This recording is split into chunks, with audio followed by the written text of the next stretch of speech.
Welcome everyone. Thanks a lot for staying with us. You're watching Plain Speak with me, Shivani Gupta. Amidst non-stop attacks by the DMK on Hinduism, Prime Minister Narendra Modi today took on the India Bloc and pointed out that these comments have begun to flow after the latter's Mumbai meet and turned them strategized attempts to, quote, destroy Sanatan Dharma.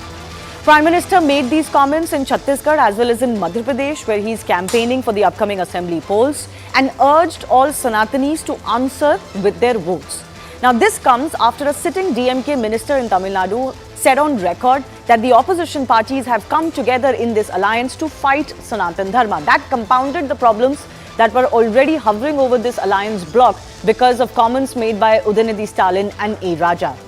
These comments have given the BJP as potent a handle they could have asked for to attack this India alliance, especially given the discomfort of the allied members to forcefully counter and condemn the DMK hate speech. Except the left, parties like the Congress, TMC, Samajwadi Party and many others, those in Maharashtra, need Hindu votes not just in 2024 but even for some of the upcoming assembly elections, and therefore have distanced themselves from these statements. Aam Aadmi Party has condemned the remarks. Shiv Sena Uddhav Thackeray faction is the only other party to issue a strong rebuttal. Will these attacks, though, on Sanatan Dharma sink the India bloc even before they get properly going? We'll take that question to our guests in just a bit, but first let me take you through how this has all panned out. So remember, it was a few days ago on September 2 when for the first time Udayanidhi Stalin, not just a minister in DMK cabinet but also son of the chief minister, commented that Sanatan Dharma is like dengue, malaria spreading mosquitoes or like COVID-19, and therefore he added that it is not sufficient to just fight Sanatan Dharma, it is important that it is eradicated. Well, that problem was compounded as the BJP also pointed out that actually not just Udayanidhi Stalin but the HRNC minister of the Tamil Nadu cabinet was also at the event, and therefore they demanded not just Udayanidhi but also PK Sekhar Babu's resignation from the cabinet. It could have possibly been controlled till then, but what happened next was shocking. On September 6, A. Raja says that actually Udayanidhi Stalin's stand on Sanatan Dharma has been soft, and instead of comparing it to just mosquitoes spreading dengue and malaria, actually Hindu Dharma should be compared to diseases that carry social stigma like HIV and leprosy. Then we had on September 11, as I mentioned, DMK Minister Ponmudi dragging in the entire India bloc. He said that India bloc, this alliance has been formed precisely to fight Sanatan Dharma. So these are the comments that have been coming in, and now there is, of course, another video of A. Raja that emerged a day later where he's again seeing a herd abusing Hinduism to some party members and others. It's a Zoom call of sorts, although from previously, where he's saying that Hinduism is a menace not just in India but in the entire world. So please note that it's no longer the distinction between Sanatan Dharma and Hinduism which DMK had been talking about. That distinction also vanished as far as this video is concerned. Meanwhile, another incident has come to light. Now, a DMK MLA from Tiruvarur has written to a government college on September 11, where he has asked the college to hold and participate in an event called Challenge Sanatan Dharma. The principal gave the permission for the event within a day and without any hesitation.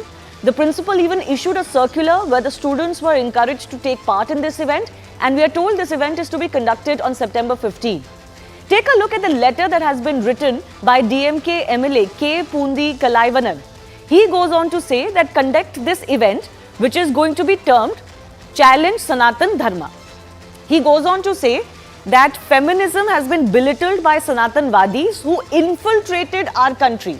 So it's no longer just about philosophy, it's also about who came from where, and many of our viewers would be aware that in Tamil Nadu they believe that Dravidians were the original Indian inhabitants, and that whole Aryan invasion theory, although that is of course in scholarly terms objected to and also refuted. He also goes on to say women got the rights due to Dravidian movement. So he's making this particularly about women and not just about caste, mind you now. Earlier the attacks were on the basis of caste, now it's on the basis of feminism. He goes on to say Sanatanis will reimpose discriminatory education system, and therefore he's bringing this into the education field as well, which of course is going to be problematic. and that Dravidian movement will uproot Sanatan Dharma once again. So it's words like eradication, uproot, challenge, remove and all of that.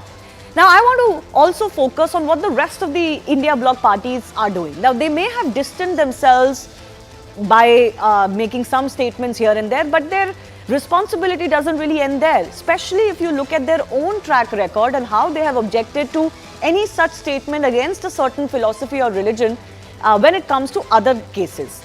So let me just make a comparison. This is the Congress's stand.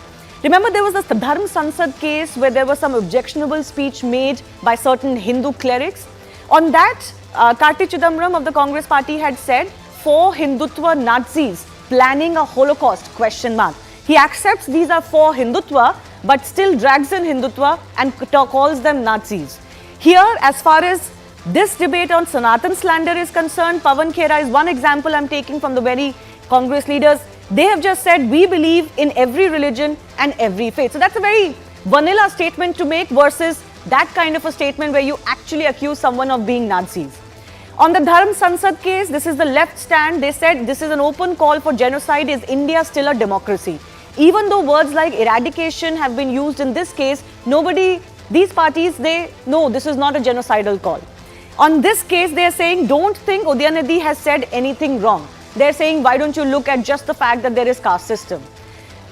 Further, there is so much duplicity as far as these parties stand is concerned. This is what TMC had said. For example, Mawa Mothra of the TMC had said on the Nupur Sharma case.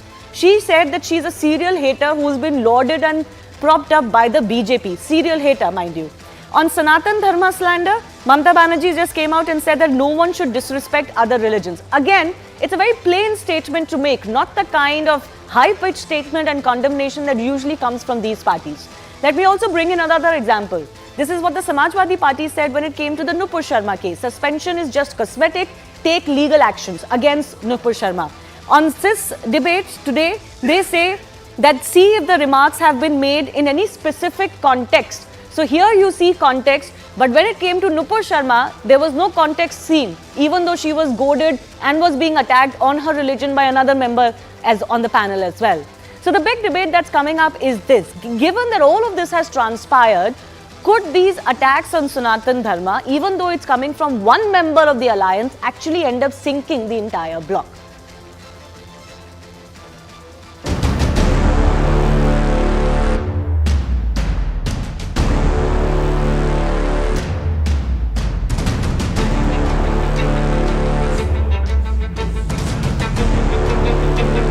एक गठबंधन गठबंधन कैसे काम करेगा, उसकी नीति और रणनीति बना दी है।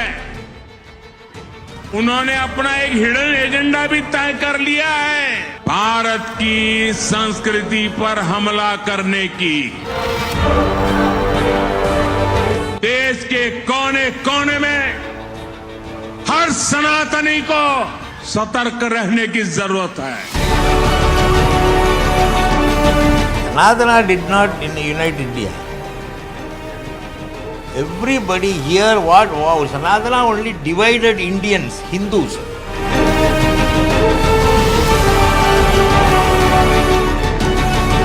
सनातन धर्म पर किसी को भी टिप्पणी करने का अधिकार बिल्कुल नहीं है। सभी धर्मों का हमें सम्मान करना चाहिए। Brother Prime Minister is clear. What does he mean by Sanatan? Let him explain. This is Sanatan on which the BJP stands.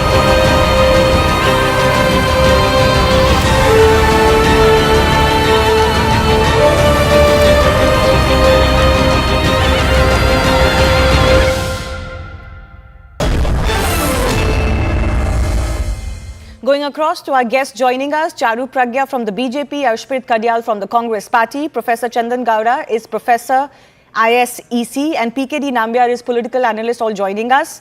Arshpreet, let me begin with you. It wasn't a surprise, of course, that the Prime Minister was going to rake in these comments. I think these comments have given the BJP a handle, especially in the run-up to the assembly elections coming in states like Madhya Pradesh, Chhattisgarh and Rajasthan. Don't you think the fact that the India bloc is not coming together, whether it's by way of a statement or by way of a sound bite, they're not seeming very strong in their opposition to what the DMK is saying, And thus, this is hurting you every day, especially in the run-up to these elections. Thank you, Shivani, for the question. Kindly allow me a minute and a half uninterrupted. As far as an individual's statement is concerned, it cannot be attributed to an alliance of more than 26 plus political parties. Let's have that very clear, crystal clear it should be. However, if the Bharatiya Janata Party insists that one individual's remark has to be attributed to the entire alliance of 26 plus parties, then there are statements given by the Bharatiya Janata Party's leaders, for example, Nupur Sharma. Should that not be attributed to the entire But BJP? they acted on Nupur Sharma. One second, please. They have acted against Nupur Sharma. Yes. But the logic that they are giving for us, should that logic not apply to the Bharatiya Janata Party itself? Attributed to all of them? No. The entire government should be attributed that. But they did act on her. Precisely because they felt that there could be damage because of Nupur Sharma's comments. They acted on her. Shivani, kindly allow me a minute and a half. Go ahead. I'll answer all your questions. What I'm saying is, acting against one individual is not sufficient. They are attributing it to the entire alliance, right? So why should the same logic not apply to the Bharatiya Janata Party and all their allies? Number one. Number two, a leader of the Bharatiya Janata Party also said that we, on foreign platform, that we used to feel ashamed for being born an Indian. Attribute that to the entire Bharatiya Janata Party. Then there have been derogatory, defamatory, demeaning remarks made by certain alliance partners of the Bharatiya Janata Party in the N.D.A. Attribute that to the entire Bharatiya Janata Party. They should all apologize. They should all resign for that. Nothing has been done. Now, number two, as far as the Congress parties and India's alliance stand is concerned with regards to that individual statement, we have shown strong disapproval for it. And we have categorically said that we believe and we respect all religions. Sarva Dharma Sambhav is what our motto is and has always been. Okay, now, can I come in now? You've had your 1.5 minutes. Can I come in now? So feeble. Can I speak No, now? one second. Charu, we have time. We have time. Yeah, Everybody sure, will get their sure. designated Yeah. time. But because Yes, I had some follow-up question for Arshpreet. You know, Arshpreet, my question to you was not whether you have defended yourself appropriately or not.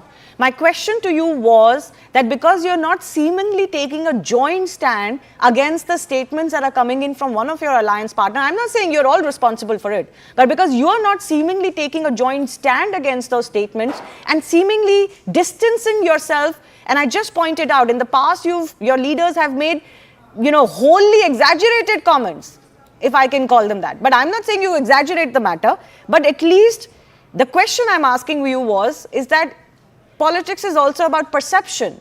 You can argue so-and-so said this, so-and-so said this. Ultimately, this is, every day dominating headlines and almost like an albatross around the neck of the India Bloc. And I'll correct you, this is not an individual statement.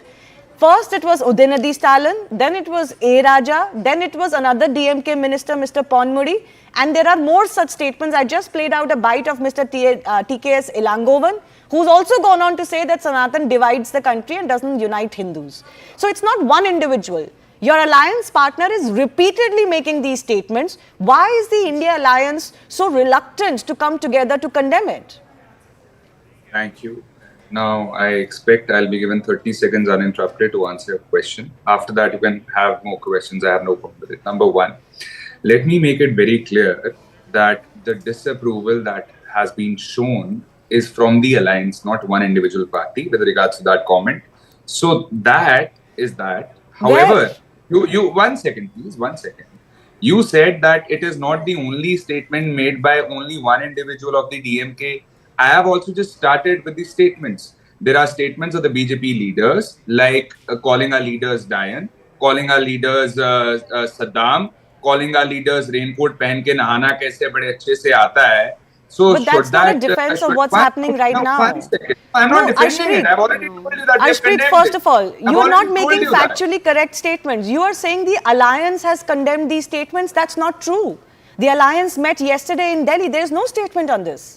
I'm sorry, please pick up the press conferences of the alliance partners. Press conference is not a resolution or a statement of the alliance. Sorry, Shivani, that's for 1 second. That is for us to decide how we have to show our disapproval. Let alone the Bharatiya Janata Party did not even show disapproval for once. for all these individuals that have been making statements which have been derogatory, demeaning and defamatory. And all we say is that the Bharatiya Janata Party is 100% nervous that they're having to twist statements, that they're having to issue defamatory statements which are not even true, and are having to attribute it to the entire alliance because they're scared of it. I just say one thing to BJP, that please focus on India. Please focus on governance. Just 10% of what you focus on the India alliance, if 10% of that would be focused upon India. Okay. I'll come back to you, we'd have a Arshpreet. much Let's better also now country go to across live to in. our other guest. Charu Pragya has been wanting to come in. That this is not the only thing that the BJP could be focusing on. There are other issues. And the reason why you're picking this up, although I believe it is obviously the alliance's problem that their leaders are giving you this handle, but this is not the only thing that you should be focusing upon to win a certain election that is coming up. Shivani, first of all, let me give a disclaimer. BJP wins its elections on sheer hard work, devotion to the people of this country, and a report card of our work done in the past. But let's end that there. Let's come back to the debate right now, which is on Sanatan Dharma. Now, Arshpreet says he's drawing these comparisons, and I'm feeling ashamed at this point of time that an Indian can, at this point of time, defend this. Like, why are you even bothering to defend this? Now you are comparing it to other statements which could have been made against select individuals. Okay, wrong is wrong, but here you are attacking 90% of my country people. 90%. And you're endorsing those statements by not condemning it. Not once have I heard from the mouth of any Congress leader that I condemn this statement of Stalin, full stop. As simple as that. None of that has happened. And he's saying words and statements are being twisted. Now please tell me, what other meaning can you take out from this line which says eradicate Sanatan Dharma? The next one from the Education Minister of DMK says alliance is against Sanatan Dharma. He talks about the alliance, clear statement. He says this alliance is against Sanatan Dharma. The third one, their MP, A. Raja, says that Hinduism is a menace to the world. Now please tell me who is misconstruing here, and your feeble defense is not going to suffice, because the statements which have come from your party leader have actually been in support, not contrary. No, that's not true. I must come in here. There are Congress leaders who have come out and said, Priyanka Kharge is an example. It's a good one you're making, Charu. But there are other leaders have come out and said that we don't believe in what the DMK has said. Priyanka Kharge did add on to the misery of the Congress party, where he came out and said that yes, if you can't treat all human beings alike, then you are as good as a disease. He said this for Hinduism. And also, I think, Arshpreet, it's wrong of you to suggest that anybody is misquoting, attributing or twisting the statements that have been made by the DMK. At least, as serious people, we should not get into that low of an argument, because these are on record and these are on camera, most of these statements. Yes, Charu, you can finish. Also, let's remember one thing. Now, this alliance sits cooped up for 2 whole days in the city of Mumbai. 2 whole days, they come out, they organize a conference which says eradicate Sanatan. I have not heard a clear statement. Forget about the alliance, even from an individual party which says that forget about removing DMK from the alliance. They are not even saying that we have nothing to do with Udayanidhi Stalin. That's the extent to which they are giving this indirect support. Indirect bhi nahi mujhe bolna chahiye. In fact, right now, if they wanted to speak for the majority of this country, they would have taken some action. Okay, I'll go back to Arshpreet on that. Now, this is a point where we do not want to give any advice to this alliance. We have no advice to give them. You stick to your truth and we stick to ours, but our truth is also aligned to 80% of the citizens of this country. Okay. And you will have to deal with the aftermath of the statements of your friends and partners. Okay. The fundamental question I'm asking is this going to hurt the alliance in a manner that they would find hard to recuperate from? Because remember, this alliance is not just about 2024. It is primarily about 2024, but there have got to be state elections coming up, where in some states the Congress leaders are going from temple to temple. They are projecting themselves as, mega bhakts of Hindu deities, and then not many of them are finding their voices to condemn their state alliance partner and now a national alliance partner. Can they escape the blame? PKD Nambiar, will it be sufficient to distance themselves? Or do you think the easiest thing for the alliance today would have been to maybe even issue a 1-line or a 2-line statement to say that this is wrong, such statements should not be made, and this is the view of the entire India bloc? Had they done that, then they, could have said that yes, we have spoken against this in one joint voice. And I'm asking this not because of what A. Raja has said or what Udinidhi Stalin has said. You could say that those are individual statements.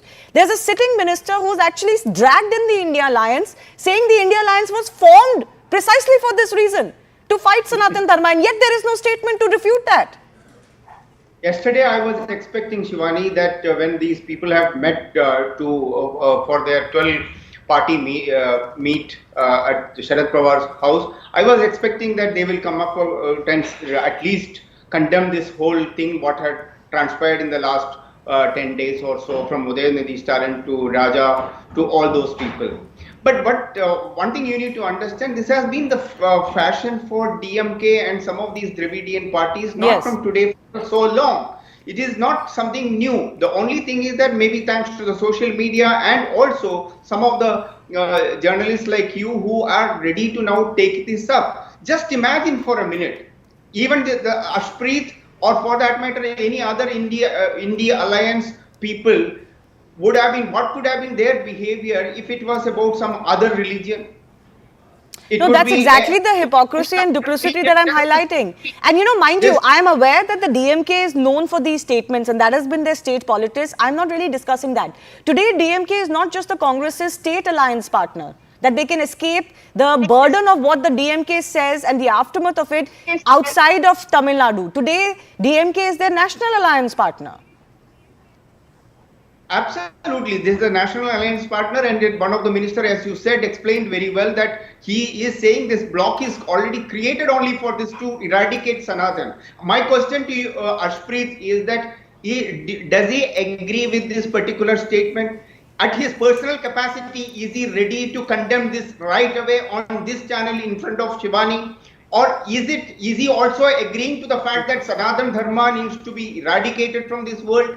Is that the kind of position the Alliance has got? Okay, let him respond. I think 80% of 90% of the population like me and you who believes in Sanatan Dharma, Hindu religion and the worship, why this kind of an attitude? Why you are not ready to, you should have some spine to come up and stand and say that as a true Sanatani that I condemn this. Okay, let him respond. Let him respond very quickly. Mr. Gowda has not spoken. Yes, Ashpreet, I'll give you 30 seconds. Thank you. But one thing I just tell you, I'll answer all the questions. I'll answer. Udayanidhi Calm down. Mother, Calm down, relax. My name is Ashpreet. My name is Ashpreet. May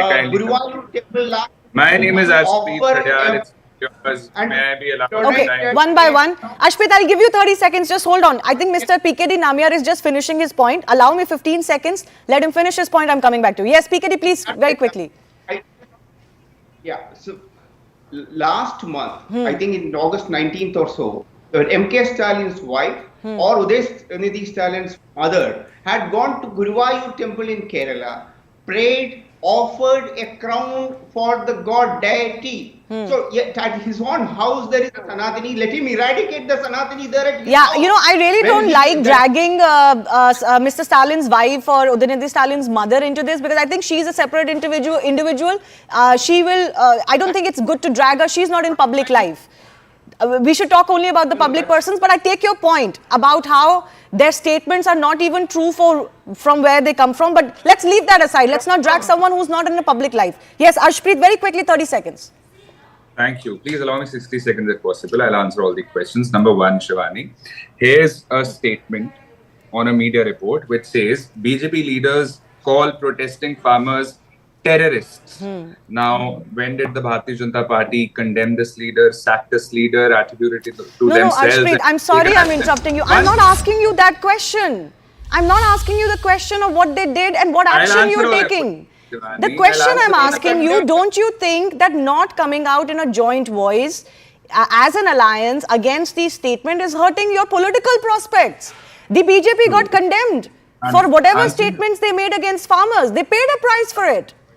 Answering your questions. Now, out of 30 seconds, I have already... No, but please don't go down the road where you're comparing it to other statements. That does not answer the question. Let's discuss the statements we are discussing today.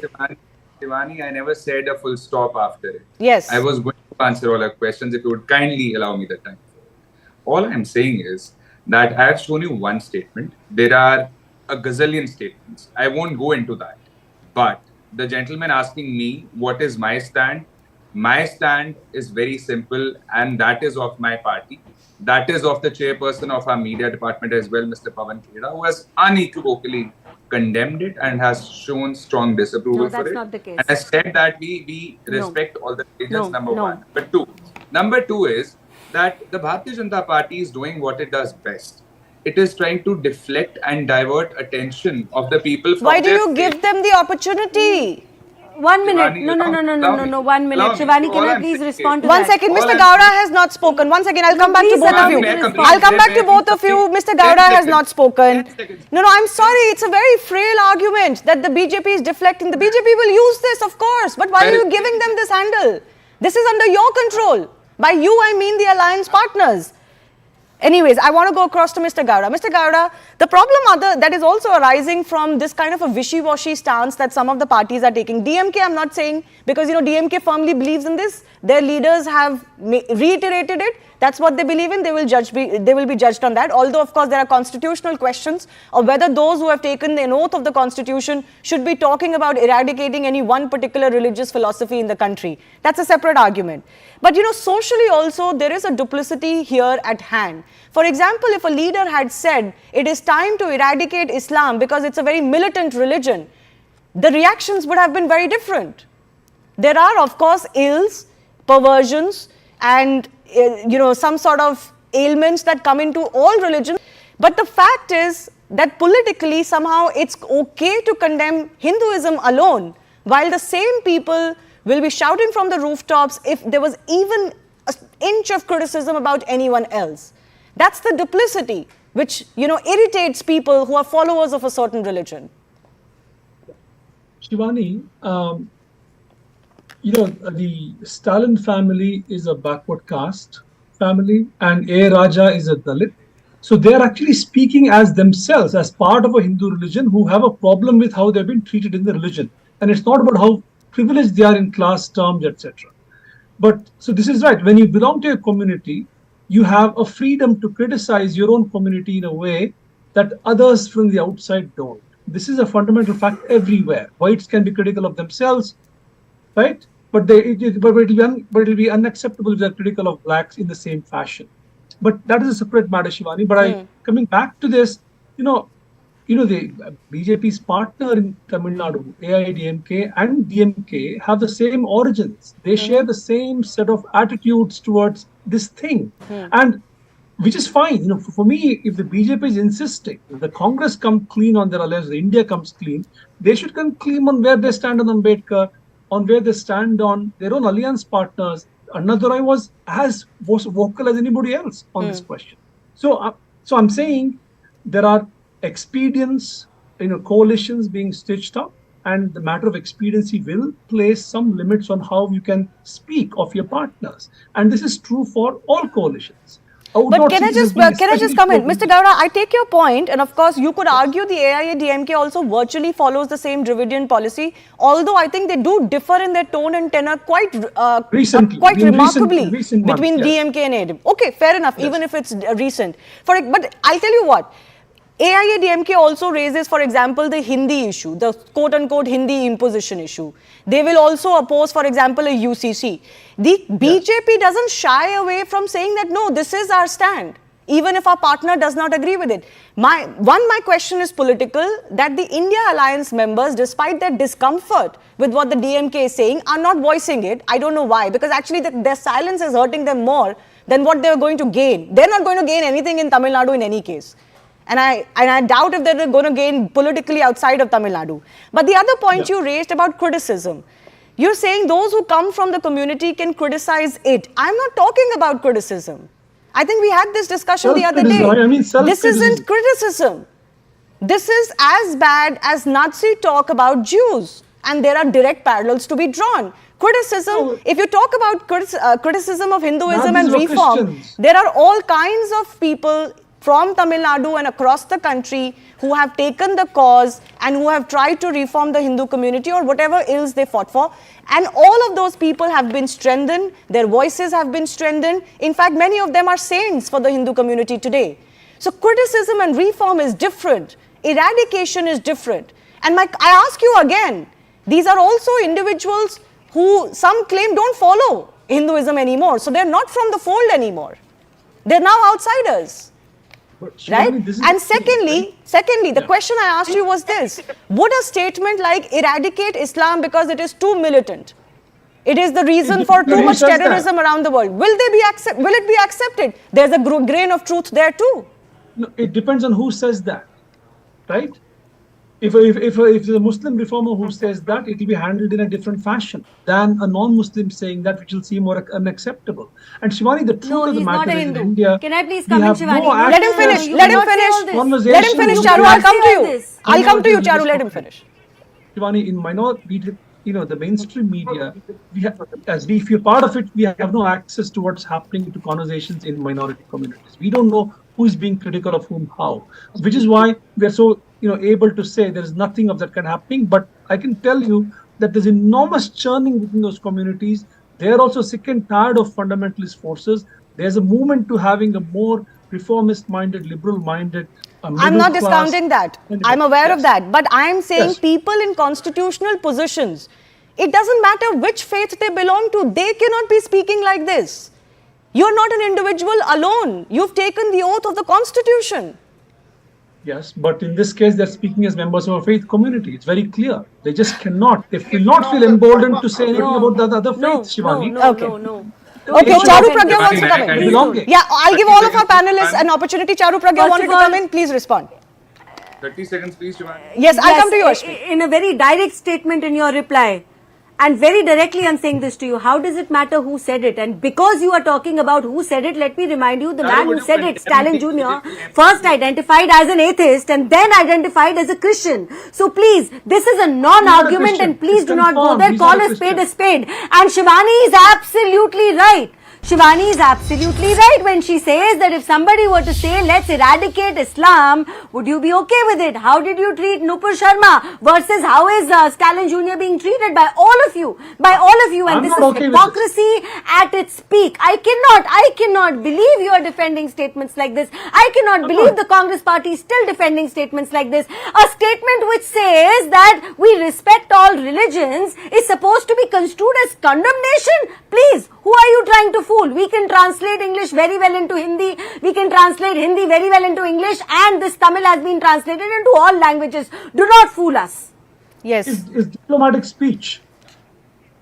Okay, all right. I think we are skirting around a few issues about how certain speech against a certain religion is taken in India. And it's a particular phenomenon where India, because Hindus are larger in number, quote unquote, are a majority, it is okay. And also it comes from the faith itself because it is very open to criticism and reform. But I again reiterate, criticism and reform are different than calling for eradication of a certain philosophy. All reformers in India have been almost given a pedestal of being saints in India, especially of the Hindu religion. I'll give final 30 seconds each to PKD Nambiar, then Ashpreet Kadyal. Yes, PKD.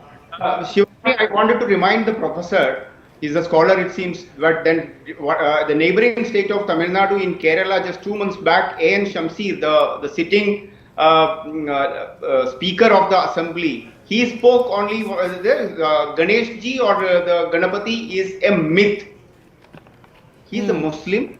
He could not ever, he has always praised the Muslim community and the Muslim practices, but whereas he was not even ready to apologize once.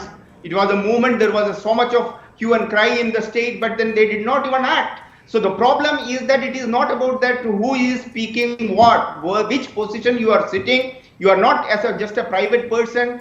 And most importantly, the kind of program where Udayanidhi Stalin attended, that the program itself says eradicate Sanatan Dharma. That's Sanatana eradication. So I think it was a well-intended, predefined, written speech, and he's still standing on that. I think the I.N.D.I.A alliance needs to now come out and say that what is their stand when it comes to Sanatana. Do they also believe either they should kick out the DMK from their alliance, or otherwise at least no, I'm not sure kicking out is really on the table, but I think even if there was a condemnation, A joint condemnation statement, that would suffice, because Arshpreet is right. You cannot attribute the statement of one individual or a party to all the parties who may join forces for whatever other reason, because in politics that's just not going to work. But there is a responsibility when the majority religion is being attacked day in, day out. There is a responsibility for parties who claim to be secular and uphold all faiths in India to also be seen to be doing so. Arshpreet, my final question to you is that, 30 seconds please. Thank you. See, we have condemned the statement unequivocally.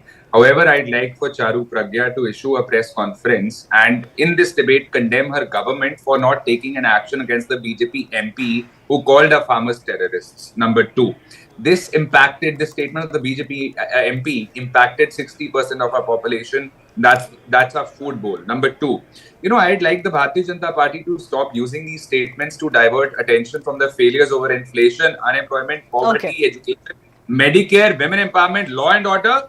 And one thing, please, Charu, and because of this, you try to do away with the attention of the people so that they don't have to ask questions to you and you are not made accountable for it. Okay, but let me right. make one thing very clear. She said 90% of the population was impacted by this statement. 100%. I'm sorry, Arshpreet, you know what? We are completely dealing with every single issue in this country and you know it. Okay. That's why the Prime Minister has the kind of support he has. All right, we'll talk about inflation numbers, exactly we can get how into that this detail. shapes Would you like the to remind narrative me? ahead of the next elections. Like I said, fundamentally, it is a political question too, because the alliance partners are notably uncomfortable but are unwilling or unable to say so vehemently in open. I wonder why. But let me also quickly play out what Sri Sri Ravi Shankar, noted religious guru, has had to say on this entire Sanatan attack. सूरज के ऊपर पत्थर फेंकने वाली बात होती है सनातन धर्म का निर्मूलन की बात करना। नूतनता और पुरातनता का संयोग ही सनातन है। देखिए, सनातन धर्म चारवाक को भी अपने आत्मसात किया हुआ है। तमिल में एक कहावत है, यम्मदमुम सम्मदमे, सभी मत को हम स्वीकार करते हैं। ऐसे एक विशाल दृष्टिकोण रखने वाली एक व्यवस्था है, आस्था है, इसको बढ़ावा देना चाहिए। इसका निर्मूलन मूर्खता ही समझता हूँ मैं। दुनिया के 8 देश ऐसा है, वहाँ करोड़ों लोग सनातन धर्म को मानते हैं। नेपाल में लीजिए, श्रीलंका लीजिए, मलेशिया है, फिजी है, सूरीनाम है और अमेरिका में 40 लाख लोग सनातन धर्म के अनुयायी हैं। ट्रिनिडाड एंड टोबैगो है, मॉरिशस है, ये सब देश में सनातन धर्मावलंबी लोग हैं। अब आप कहोगे ये सब बीमारी है, तो सबका दिल में ठेस पहुंचता है कि नहीं पहुंचता? अच्छा, कहने से क्या होगा? होगा क्या? होगा नहीं, ये बुद्धिमत्ता नहीं है। अच्छा, यदि अपने से कोई गलती से कुछ बातें हो भी गया हो, उसी को सिद्ध करके बैठना उससे बड़ी भूल है, मूर्खता है। और सरकार के पद पर आसीन व्यक्ति का कुछ दायित्व होता है, वो किसी का दिल को दुखाना नहीं चाहिए और उनका ये फर्ज बनता है, जिम्मेदारी है, बेजिम्मेवारी बातों को नहीं करनी चाहिए। इसलिए काफ़ी नुकसान होता है, द्वेष फैलता है। सनातन धर्म को आज तक किसी ने उखाड़ नहीं पाया। हाँ, सुधार अवश्य किए हैं उसमें, उस सुधार के काम में आप ही लग जाइए। जय Hind. Well, speaking of this entire attack on Hindu religion, coming up after a short break, I'm also speaking exclusively with author and scientist Anand Ranganathan, whose new book is actually talking about the situation of Hindus in a so-called Hindu Rashtra. Stay tuned.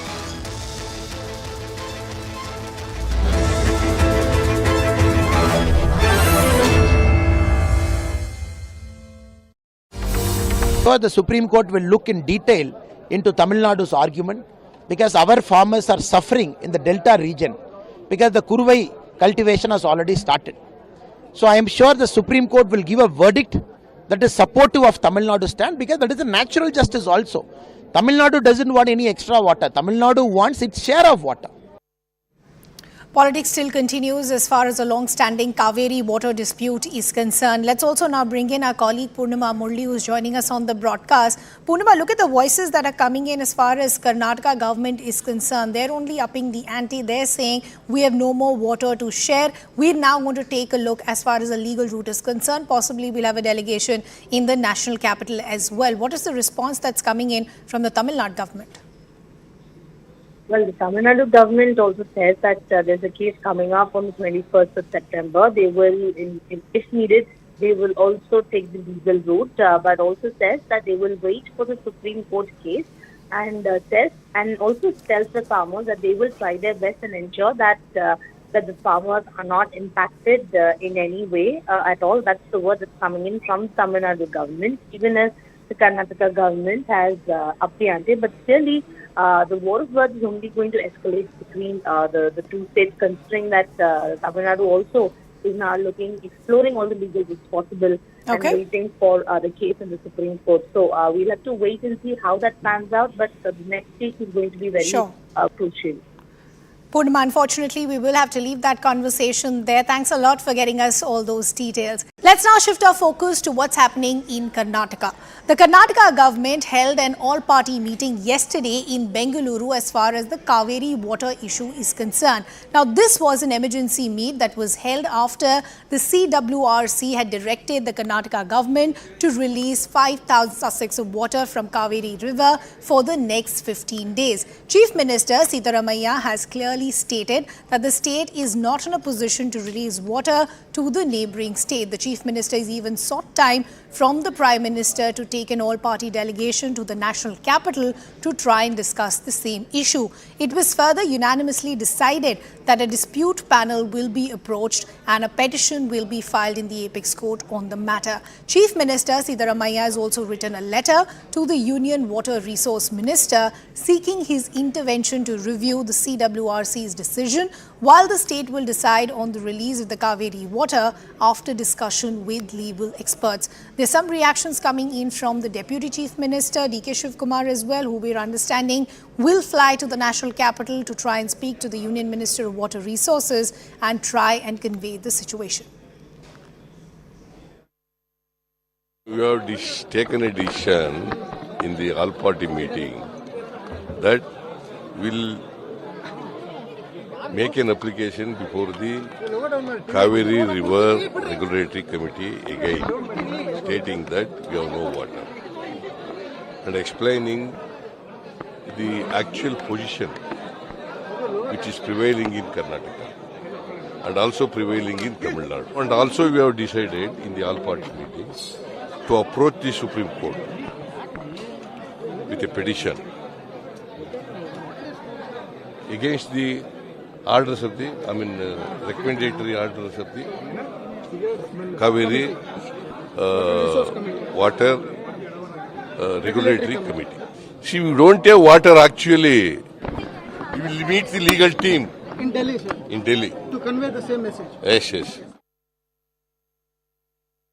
There is about 98 TMC of water should have been left.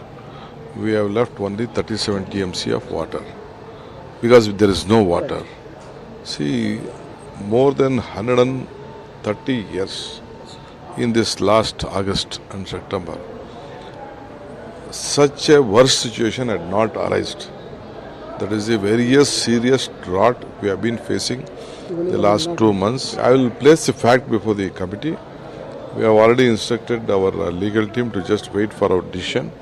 We will discuss and we will take a call. I think Honorable Minister is in Rajasthan. I spoke to his office. I am going to meet him, explain the situation. We will place our stand before. My stand is always for pro-Karnataka, and which I want to tell our Tamil Nadu government also that they must consider it. Think about the crores of people living in, Tamilians living in Bangalore and surrounding areas. So they will be also facing the drinking water problem. So I think good sense will prevail upon him. and he will not insist releasing water to the Tamil Nadu, and will leave water for drinking water for the Kannada people where Tamilians also there. So at least he will consider that. Karnataka has to follow the law of the land. The law of the land is very clear. After 2018, the Cauvery Water Management body is constituted. It has given its verdict. If there is a problem, they have to go on appeal against to the Supreme Court. And I am sure the Supreme Court will look in detail into Tamil Nadu's argument, because our farmers are suffering in the Delta region because the Cauvery cultivation has already started. So I am sure the Supreme Court will give a verdict that is supportive of Tamil Nadu stand, because that is a natural justice. First of all, what do you think is the biggest of the injustices that you have listed out? You've listed out 8 of them particularly, but what according to you is the biggest of them all? Yeah, first of all, thank you so much, Shivani, for having me. It's really always a pleasure to be speaking with you. And thank you so much for your wishes for the book. Yes, it is doing spectacularly well. To be honest, I didn't really expect it to do so well. I think it's kind of struck a chord with a lot of people, particularly the younger generation, possibly because of its size. No one reads War and Peace shaped books anymore, I suppose. To very quickly answer your question before we come to the other specific of the book, I think the last reason that I give, which is the Places of Worship Act. I think that hurts me the most, because as I've talked in that chapter as well, I've often wondered what is the difference between civilization and an empire. Why do empires vanish and they don't exist anymore, most of them, but civilizations don't? And I think the reason for that, I suppose, it can be a very subjective reasoning. But as far as I'm concerned, I think it is for us to ask for the historical injustices to be corrected, justice for our ancestors, because that is what maintains continuity. It's almost, as I mentioned, it's like memory. It keeps getting passed on until it is realized. And, the terrible hardships and almost near annihilation that our ancestors went through this wave of invasions that happened, and tens of thousands of temples that were destroyed. And if you read Dr. Meenakshi Jain's authoritative and scholarly works on this, that how bit by bit, little by little, they actually, hid the idols in wells, under houses to protect them. And then when the invasions passed away or passed on, then they, brought those things again. So they've kept this flame of our culture and civilization alive. And if our present generation cannot deliver justice to them, I think that's the most cruel thing. So yes, there is discrimination institutionalized in the other 7 things as well, but this one hurts the most, because this actually prevents any law-abiding Hindu to, in fact, even approach the courts to seek for justice, And how can that be allowed in a democracy is something that is beyond cruelty for me. Yeah. Anand, I've always found it very fascinating. You look at the global left, and all over the world, they support the movement for reclamation, even reparation. Yeah. But for some reason, the left opposes Hindu reclamation in India. Why do you think that dichotomy exists? Yes, in fact, I talk about it. The left even supports illegal or the structures that were built upon, other things, or the statues and the glorification of the so-called conquistadors and, Pizarro and imperialists to be brought down illegally. I mean, recently in Belgium, the statue of King Leopold was brought down illegally and the West cheered it. Of course, he was the butcher of Congo. But out here, they eulogize and worship Aurangzeb and Tipu, and, so I find it very difficult to pin down just one reason why they do it. The most overwhelming reason for me is their love for jihadism or global Muslim brotherhood, whatever you may call it. But at the heart of it is actually hatred for Hinduism. And you've seen in the past week how one small spark has been lit by people who want to eradicate Sanatan Dharma. So, this is not something that people said 40, 50 years ago, Shivani. They did. I mean, Periyar did. But this is an ongoing process. This need and this striving to eradicate Hinduism is manifested in, the support for anything or anyone that can demolish not only Hinduism philosophically through books, burning of Nalanda, as I explained, has been cushioned away by saying that it was actually done by a couple of Hindu beggars and not by Khilji. So, in every aspect of how Hinduism manifests itself, they want to destroy. The other question I want to ask you is that why is it that it is liberal and progressive to suggest that Hindus must always either contain themselves or give up certain of their natural rights purely because they are larger in number? Because, as you enlist in your book, all the historical reasons, some of them can be accused of the left. But as you very rightly talk about in your book, we've had 10 years of what is referred to as a Hindu nationalist government by a Hindu nationalist party, and yet a lot of these historical injustices haven't been overturned. What I don't understand is that why is the Hindu population so okay with this? And why is it that the burden of numbers, of being larger in numbers, is so great on Hindus in India? So there are a couple of historical reasons for this, Shivani. First of all, when you say that even though we've had 10 years of supposedly Hindu government, and quite a lot of these historical injustices still remain, I slightly correct you. Each one of those remains. So this government is exactly the same as any other government. They haven't really worked on this. It's just that there is a feel-good factor for Hindus, I suppose, that we have Narendra Modi and so-called Hindu Hriday Samrat at the helm. But if push comes down to shove, I don't think they've actually done even the same as Congress, if not more. But the question that you asked, a lot of it has to do with guilt tripping of a majority. Now, this happens. This is a very natural process. The minorities, they many times I might be using a very rough phrase for it, but they play the victimhood card, which is to be expected because they're the minority, and it happens in most countries.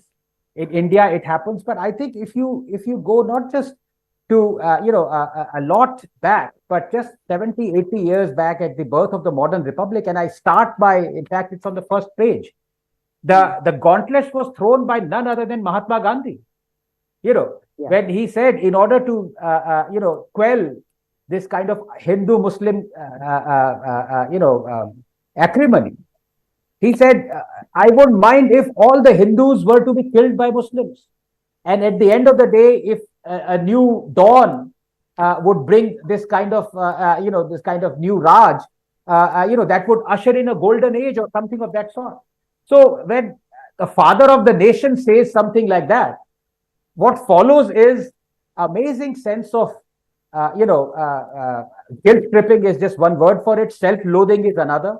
And we've been brought up on it.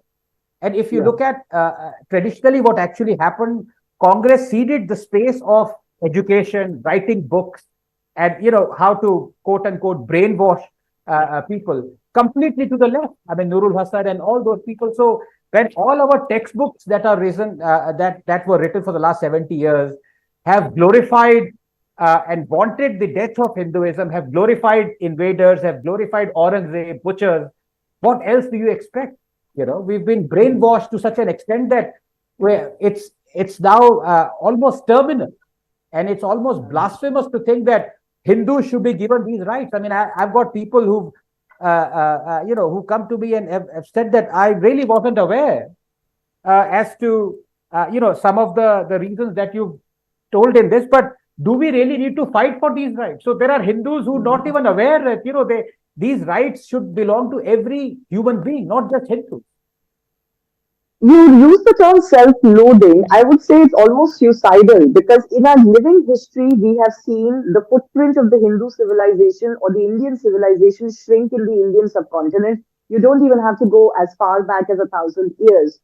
I don't know where that comes from because in lived reality, very educated, aware, and pious Hindus seem to have the belief that there is nothing to fear or no danger, one. Or second, that Hindus mustn't ask for more or even the equalization of this unlevel playing field because it is unseemly or it appears bigoted. Why do you think the Hindus suffer from this mindset so particularly? Yeah, I think a lot of it has to do with two reasons. The first one is political. Let me very quickly be done with it because the more important one is philosophical. So political, unfortunately, a lot of our leaders, otherwise they're very erudite people, but they somehow manage to mix politics in, what should be devoid of politics, which is when you talk of genocide, when you talk of historical injustices, you really shouldn't bring politics in it. But let me take the example of Dr. Shashi Tharoor, normally a very erudite person, but he mixes politics in it. The other day he said that there was no genocide against Hindus by the Mughals or by the invaders because so many of us still exist. That was his logic. By that logic, there was no genocides against Sikhs in 1984 because Sikhs still exist. There was no genocide in Bangladesh in 71 because tens of millions of Bangladeshis still exist. So when you bring in politics to explain away the obvious crimes, that is what is hurtful, and that actually goes on to brainwash a lot of people. Now to the second issue, which is more philosophical. It's the only, and I've said this also. The difference between Hinduism and Abrahamic religions is that in Hinduism, religion or religious aspect of Hinduism is an offshoot of a way of life. Whereas in Islam and Christianity, way of life is an offshoot of religion. So it follows that the Hinduism is the one which is amenable, that mutations can occur because ways of lives change. We've seen that through centuries, So many unkind, cruel things that were almost taken as part of Hinduism are absolutely abhorred now, have been considered illegal, untouchability, caste system, and a lot of other things. So the way of life, as it changes, as it progresses, the whole structure, the umbrella itself changes. But if you go back to the Sanatan Dharma, it is an all-questioning religion. Or a way of life. For example, in which quote-unquote religion would you find promotion of atheism? There are sects in Hinduism like Charvaks that believe in atheism. There are sects, Lingayats, they do not believe in the Vedas. So when Hinduism itself is asking questions and the other religions don't, you see the tolerant streak is what gives rise to, bringing in intolerant people. And that is what has happened. That is the tragedy.